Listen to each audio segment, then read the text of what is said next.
दुनिया का सबसे शक्तिशाली आदमी के प्लेन पर जब हमला हो जाता है और वो क्रैश होकर जंगलों में गिर जाता है, फिर उसे बचाने के लिए कौन आता है? बात हो रही है हेड ऑफ वर्ल्ड यानी कि प्रेसिडेंट ऑफ अमेरिका की, जिनकी इर्द गिर्द ये कहानी घूमने वाली है। तो चलिए शुरू करते हैं।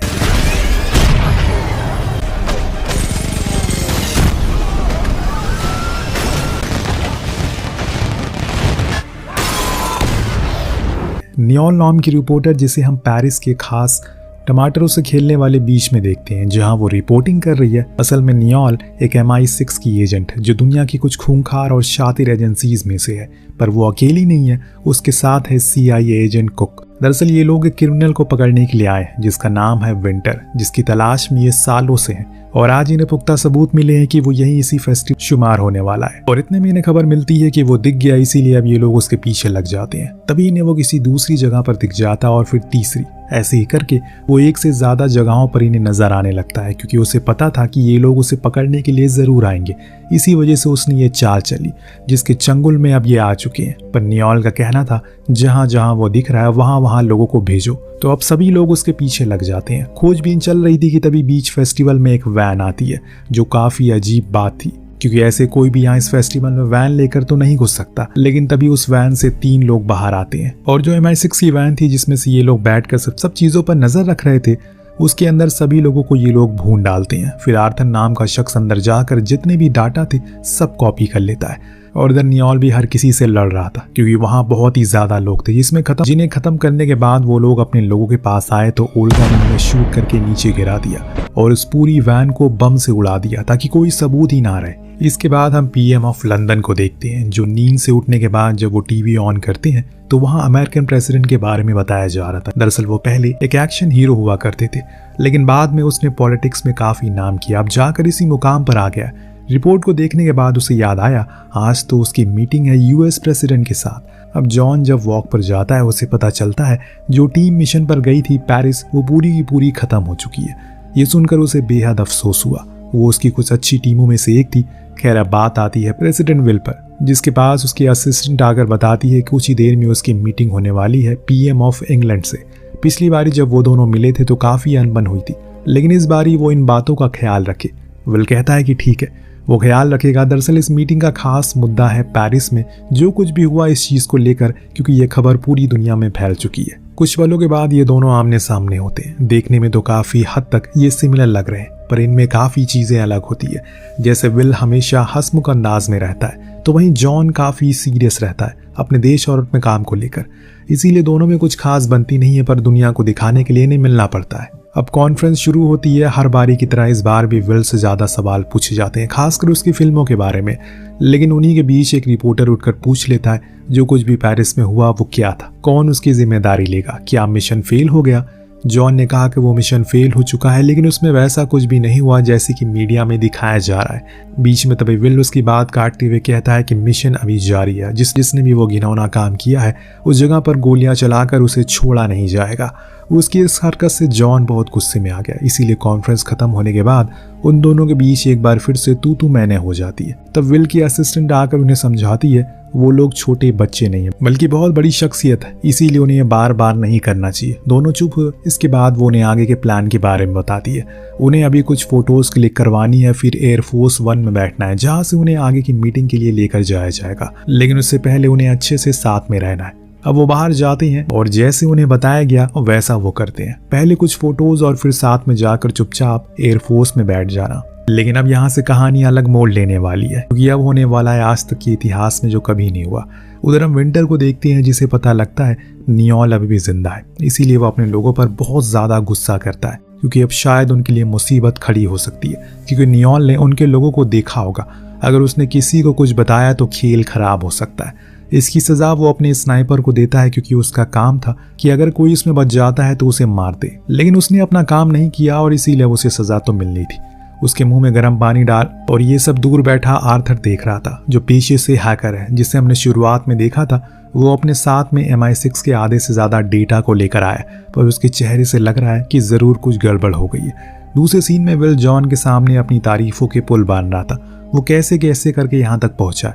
तो सामने बैठा जॉन भी कहा कि उसने भी कोई जादू की तिजोरी नहीं खोली थी, बल्कि वो दिन में 2 समय जॉब किया करता था और तब यहाँ तक पहुंचा है। उसकी तरह कच्चे बनियान की ऐड नहीं किया और लोगों को बेवकूफ़ नहीं बनाया। अब उसका इतना बोलना था कि विल का मुंह बन जाता है। फिर वही हुआ जो अभी तक होते हुए आ रहा है। इस बीच हम एयरफोर्स 1 में एक घुसपैठियों को देखते हैं जो उसमें घुस चुका है। दरअसल ये एक शेफ था जो जाकर कंट्रोल रूम में लोगों को एक एक करके मार देता है और फिर उस बटन को प्रेस करता है जिससे बाकियों को पता चल गया कि एयरफोर्स 1 की लोकेशन कहाँ है। और जैसे कि हम जानते हैं, जब एयरफोर्स 1 का पता सिर्फ तभी चलता है जब वो ज़मीन से उड़ रहा हो या फिर ज़मीन में वापस आ रहा हो। उसके बीच में वो किस रूट से जा रहा है किसी को पता नहीं रहता। पर अब दुश्मनों को पता चल चुका है, इसीलिए वो उस पर अंधाधुंध हमला करने लगते हैं। हालांकि उन्हें अच्छे से पता है कि इन हमलों से उसे कोई फर्क नहीं पड़ेगा, लेकिन जब लगातार हमले होते रहे तो एक समय पर आकर वो भी नष्ट हो जाएगा। इसीलिए वो बिना रुके बस मिसाइल छोड़े जा रहे थे जो कभी विंग्स पर तो कभी इंजन पर आकर लग रही थी। इधर से मशीन गन से उन पर शूट तो कर रहे थे लेकिन कुछ खास असर नहीं हो रहा था। इस बीच जॉन भाप लेता है कि गद्दार कौन है, क्योंकि उसने उस शेफ की शर्ट पर खून के धब्बे देखे थे। लेकिन इससे पहले कि वो उसे पकड़े, एक मिसाइल आकर सीधा इंजन पर लगती है जिससे वो फेल हो जाता है और प्लेन अब तेजी से नीचे जाने लगता है। और इस बीच हम उस शेफ को देखते हैं जो सभी पैराशूट में आग लगा देता है ताकि कोई भी बचे ना, और खुद एक पैराशूट लेकर नीचे कूद गया। लगातार हमले के बाद जब प्लेन पूरी तरह से डैमेज होने लगता है तो अंदर बैठे जितने भी डेलीकेट्स थे सभी की जान खतरे में आ गई। लेकिन सिर्फ अब उन्हें इन दोनों की चिंता थी, इसीलिए जैसे तैसे करके इन्होंने 2 पैराशूट का इंतजाम किया जो अभी जले नहीं थे और इन दोनों से कहा कि वो नीचे कूद जाए क्योंकि उनका सेफ रहना ज्यादा जरूरी है। दोनों ने वहां से छलांग मार दी और सीधा आकर जंगलों में गिर गए। पर जॉन का पूरा शक था जरूर जिसने भी ये सब किया है वो विल की टीम का हिस्सा होगा, क्योंकि इतने सुरक्षित प्लेन को भेजना किसी के बस की बात नहीं है। वो भी उसकी कही बात कहीं ना कहीं ठीक लग रही थी, क्योंकि ये इतिहास में पहली बार हुआ था।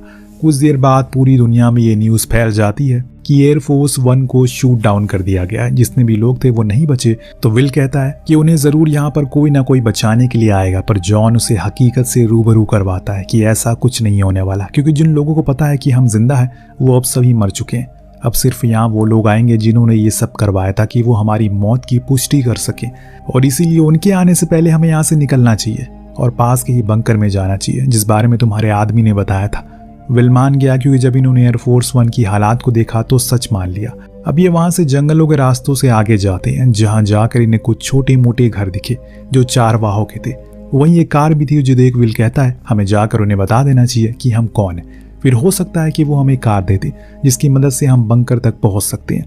लेकिन जॉन दिमागदार आदमी था, विल की तरह बैल बुद्धि नहीं था। खैर है तो वो यूएस प्रेसिडेंट, लेकिन उसके अंदर दिमाग की कमी है। कि यहाँ जॉन का कहना था कि वो जाकर उस गाड़ी को धीरे से चुरा ले और लेकर फरार हो जाए, लेकिन ऐसा वो नहीं कर पाते क्योंकि विल उसको स्टार्ट ही नहीं कर पाता। जैसे कि वहाँ के लोगों को पता चल जाता है कोई है वहाँ पर, इसीलिए वो दोनों पर ढाबा बोल देते हैं। शायद उन्हें नहीं पता कि ये दोनों कौन है। यहाँ एक और चीज से हमारा वास्ता होता है कि सच्चाई में तो विल को लड़ना भी नहीं आता। जितने भी एक्शन या स्टंट है उसके सब स्टंट मैन ने किए थे, ना कि उसने किए थे। लेकिन जॉन ने मेहनत करी है यहाँ तक पहुँचने में, इसीलिए वो उनसे लड़ता है और कोशिश करता है खुद को किसी भी चोट से बचा सके। लेकिन इतने में एक लेडी बंदूक लेकर आती है और सभी को भागने को कहा। फिर वो दोनों से पूछा कि कौन है वो और यहाँ क्यों आए हैं। तो जॉन बोला कि दरअसल उनके साथ एक हादसा हो गया, अब उन्हें अपने दोस्त का घर जाना है जो शहर में रहते हैं, इसीलिए अपनी गाड़ी चाहिए। तो उस लेडी ने कहा कि ठीक है, पर तुम्हें मेरे भीड़ों के साथ बैठना होगा। पीछे दोनों मान गया और उन्हीं भीड़ों के बीच लंदन का प्राइम मिनिस्टर और अमेरिका का प्रेसिडेंट बैठ गया। किसी ने सही कहा, पहचान ये सब कुछ होती है, वरना आप खाली माचिस के खोखे की तरह हो। काम के तो हो लेकिन इस्तेमाल नहीं किया जा सकता। अब थोड़ी दूर जाने पर पोस्ट आ जाती है। ये दोनों फौरन उन्हीं के बीच छुप गए, क्योंकि अगर उन्होंने देख लिया तो हो सकता है कि दुश्मनों को भी पता चल जाए कि उनकी लोकेशन क्या है। वो लेडी इन्हें लोकेशन पर पहुंचा देती, जहां पहुंचने पर इन्होंने उसका शुक्रिया किया, लेकिन वो उनका शुक्रिया लेने से इनकार करती है क्योंकि वो भी न्यूज़ देखती है और उसे पता है कि वो दोनों कौन है। इसीलिए वो उनसे कहती है कि अभी जाओ और अपने देश के लिए अच्छा काम करो। उसकी ये बातें विल को लग जाती है। तो अब ये दोनों सेफ हाउस तक पहुंच जाते हैं, जहां पर मार्टिन नाम का शख्स इन्हें देखकर बहुत खुश होता है। उसे तो यकीन नहीं हो रहा है कि वो जिंदा है। वो फौरन इन्हें अंदर आने को कहता है और सब कुछ बताता है कैसी चीजें उनके जाने के बाद बदल गई। नाटो ने एक बैठक भी रखी है जिसमें अमेरिका का एक नया प्रेसिडेंट घोषित कर दिया गया, और ऐसे ही कुछ इंग्लैंड में भी है, क्योंकि वहाँ के लोगों में आक्रोश है अपने अपने लीडर को लेकर कि ऐसे उन्हें कौन मार सकता है। लेकिन नेटो अभी किस पर हमला नहीं कर सकेगा क्योंकि उनके सिस्टम में कोई पूरी तरह से घुस चुका है, जो कि सच भी था। क्योंकि इनकी बातों के दौरान हम फ्रांस में बैठे विंटर को देखते हैं, जिसके पास आर्थर आकर बताता है वो दोनों जिंदा हैं और अभी बेलारूस के सेफ हाउस में है। उसके पास उस सेफ हाउस का एक्सेस है। विंटर ओगला और उसके साथ एक और आदमी साशा को फौरन बेलारूस जाने को कहता है, क्योंकि ये न्यूज़ बाहर आने से पहले वो हकीकत में मर जाना चाहिए। इस बीच विल का कहना था उन्हें फौरन नेटो को इत्तला कर देना चाहिए कि वो जिंदा है, वरना शायद हालात और बेकार हो जाए। तभी मार्टिन देखता है कि हाउस में पीछे से कोई घुसने की कोशिश कर रहा है। ये विंटर के लोग थे जो इन्हें खत्म करने के लिए आए थे, लेकिन मार्टिन का काम है इन्हें किसी भी हाल में बचाना। अब वो खुद को तैयार कर लेता और इनसे कहता है कि किसी भी तरह करके उस लिफ्ट तक पहुंचे जो सीक्रेटली उन्हें पीछे से बाहर निकाल देगी। लेकिन तभी इन पर हमला हो गया और हर तरफ से गोली चलने लगी। एक समय ऐसा भी आया जब मार्टिन के पास गोलियां खत्म हो गई, लेकिन तब भी वो इनके लिए लड़ने को राजी था ताकि इन्हें ज्यादा समय मिल सके। विल ने उसका शुक्रिया कहा और वो एक सच्चा अमेरिकन है। फिर दोनों ही लिफ्ट से नीचे आ गए, जहां उनकी मुलाकात हुई एक ऐसी शख्सियत से जो कि मर चुकी थी। जी हाँ, बात हो रही है नियोल से, जो कि अभी जिंदा है। वो कैसे, ये उसने उस चीज के बारे में बात करेंगे। फिलहाल विल को उससे सवाल का जवाब चाहिए कि आखिर ये सब कौन कर रहा है, कौन लोग हैं जो उन्हें मारना चाहते हैं। तो नियोल ने सारा सच उनके सामने रखा। असल में वो विंटर नाम का माफिया है जिसकी कुछ निजी दुश्मनी उन दोनों से नहीं बल्कि सारे नेटो के देशों से है जिन्होंने उसके बेटे को मारा। दरअसल उसका बेटा एक जीनियस था, उसने अपने घर में न जाने किस किस प्रकार की चीजों का आविष्कार किया, पर यह बात नेटो को हजम नहीं हुई। उन्हें लगा कि वो अब अगला न्यूक्लियर वेपन बनाएगा, इसीलिए उन्होंने उसके घर पर एयर स्ट्राइक कर दी जिसमें वो मारा गया। और तब से ही विंटर ने कसम खा ली कि वो उन सभी को मार डालेगा जो नेटो में है। लेकिन यहाँ जॉन का कहना था ये सब तो बदले की बात है, पर उसे भी ज्यादा जरूरी ये है कि कौन है वो जो एयरफोर्स 1 में घुसा था, क्योंकि उस प्लेन में सिर्फ बहुत ही खुफिया और करीबी लोग आने की अनुमति होती है। जरूर कोई अंदर का होगा जो उनके साथ मिला है और वो विंटर से ज्यादा खतरनाक साबित हो सकता है, इसीलिए पहले उसे ढूंढो। अब ये लोग एक ट्रेन में चढ़ जाते हैं, लेकिन उससे पहले आर्थर को इनका पता चल जाता है। लेकिन अब ट्रेन का सफर लंबा होने वाला है, इसीलिए सफर के दौरान जॉन नियोल से कुछ बातचीत करने लगता है, जिससे हमें ये पता चला कि वो दोनों पहले एक रिश्ते में थे, लेकिन उनके रास्ते एकदम अलग थे, इसीलिए वो अलग हो गए। पर जॉन का कहना था कि वो आज भी उससे काफी प्यार करता है, पर नियोल अब उस चीज से आगे बढ़ चुकी है और अभी ये सही समय नहीं है ये सब बात करने का। इतने में इन पर 2 लोग हमला कर, जिसमें से आर्थर भी था जो उस दूसरे को मार देता है, लेकिन इसमें उसे भी गोली लग चुकी थी। दरअसल वो विंटर को धोखा देकर यहाँ आया था, क्योंकि अब उसे बेकसूर लोगों की जान नहीं लेनी, इसीलिए उसने सब कुछ सच बताने का फैसला किया। और अपनी मौत आने से पहले वो एक लोकेशन बताता है जहां जाकर इन्हें कुछ लैपटॉप मिलेगा जिसके अंदर बहुत कुछ है, जिसकी मदद से ये आगे के रास्ते को पता लगा सकते हैं। चलती ट्रेन से ये लोग नीचे कूद जाते हैं, फिर पहुंचते हैं उसी लॉकर के पास जहां एक खुफिया वॉल्ट था। इसके अंदर जाने पर इन्हें एक पुराना सा लैपटॉप मिला, जिसे जब इन्होंने खोला तो सबसे ज्यादा दंग जो था वो था विल, क्योंकि उसमें उसकी असिस्टेंट की फोटो थी जो देख वो समझ गया कि गद्दार कौन है। इतने में हम नीचे से विंटर के आदमियों को देखते हैं जो पूरी सेना लेकर आए थे। जॉन उन सभी से लड़ता है, पर एक समय पर उसकी गोलियां खत्म हो गई। इस बीच जिस वॉल्ट में ये दोनों थे, लेकिन सही समय रहते ये दोनों बच जाते हैं, लेकिन जॉन मारा जाता है, जिस चीज को देखकर नियोल पूरी तरह से टूट जाती है, क्योंकि आज इतने सालों बाद उसे मिली थी और फिर भी उसे बचा नहीं सकी। दोनों अब बोट की मदद से पोर्ट तक पहुंच गए, जहां से वाइस प्रेसिडेंट यानी कि अभी के प्रेसिडेंट को कॉल लगाकर ये बता देते हैं कि वो जिंदा है और असल गद्दार कोई और नहीं बल्कि उसकी ये असिस्टेंट है। फौरन यहाँ पर लोगों को भेजो, तो वो कहती है कि ठीक है, मैं बीस्ट को भेज रही हूँ तुम्हें लेने के लिए, यानी कि अमेरिकन प्रेसिडेंट की वो कार जिसे तोड़ या उड़ा पाना असंभव है। अब कुछ ही देर में वहां पर गाड़ी आ गई, लेकिन जब ये दोनों उसके अंदर बैठे तो इनके सामने कातिल बैठा था। कहानी का पूरा पत्ता यहाँ खुलता है। असली मास्टरमाइंड कोई और नहीं बल्कि खुद वाइस प्रेसिडेंट है, जो किसी भी हाल में प्रेसिडेंट को मरवाना चाहती है, क्योंकि उसकी मौत से सबसे ज्यादा फायदा उसी को होगा। लेकिन नियोल ऐसा नहीं होने देने वाली है। वो उसी से लड़ना शुरू करती है और पीछे इनके लोग भी आ गए थे जो लगातार बीस्ट पर गोलियां चलाते हैं कि तभी एंट्री होती है जॉन की। जी हाँ, वो जिंदा है। वो ट्रक लेकर आया और एक एक करके सभी को मार दिया, जिसके बाद उसे ये लोग बीस्ट में बैठा लेते हैं और कहते हैं कि ये प्रेसिडेंट की कार है, इसे कुछ नहीं होगा। पर उनके इतना कहने की देरी थी, एक रॉकेट आकर सीधा कार पर लगा, जिससे वो जलना शुरू हो गई। पर वो रुकी नहीं बल्कि चलती रही और जैसे तैसे करके इन्हें एक समिट तक पहुंचा दिया, जहां पर नेटो के लीडर आए थे और वहीं पर एलिजाबेथ भी प्रेसिडेंट की ओथ लेने वाली थी। लेकिन इससे पहले कि वो ओथ ले पाती, वहां पर ये दोनों एंट्री मारते हैं, जो देखकर सभी लोग दंग रह गए कि ये मर कर भी कैसे जिंदा हो गए। विल सभी के सामने कहने लगा कि असली गद्दार खुद उनके देश की वाइस प्रेसिडेंट है। इतने में एक गोली आकर लगती है सीधा एलिजाबेथ को, जो चलाई थी खुद विंटर ने, क्योंकि उसके लिए इससे अच्छा मौका कहाँ हो सकता है एक के साथ सभी को मार देने का।